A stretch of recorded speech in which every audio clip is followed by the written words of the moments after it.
പ്രിയമുള്ളവരെ, ഇതാണ് ഇന്നത്തെ നമ്മുടെ ചോദ്യം. Find the value of x. Question ആണ് 3 squared the whole raise to 8 into 9 raise to x is equal to 3 squared whole raise to.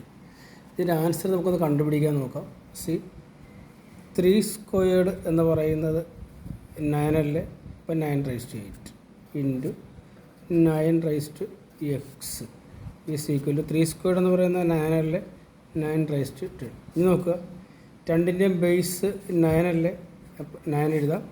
ഈ പവറുകൾ തമ്മിൽ കൂട്ടിയാൽ പോരെ, അപ്പോൾ 9 raise to 8 plus x is equal to 9 raise to 10.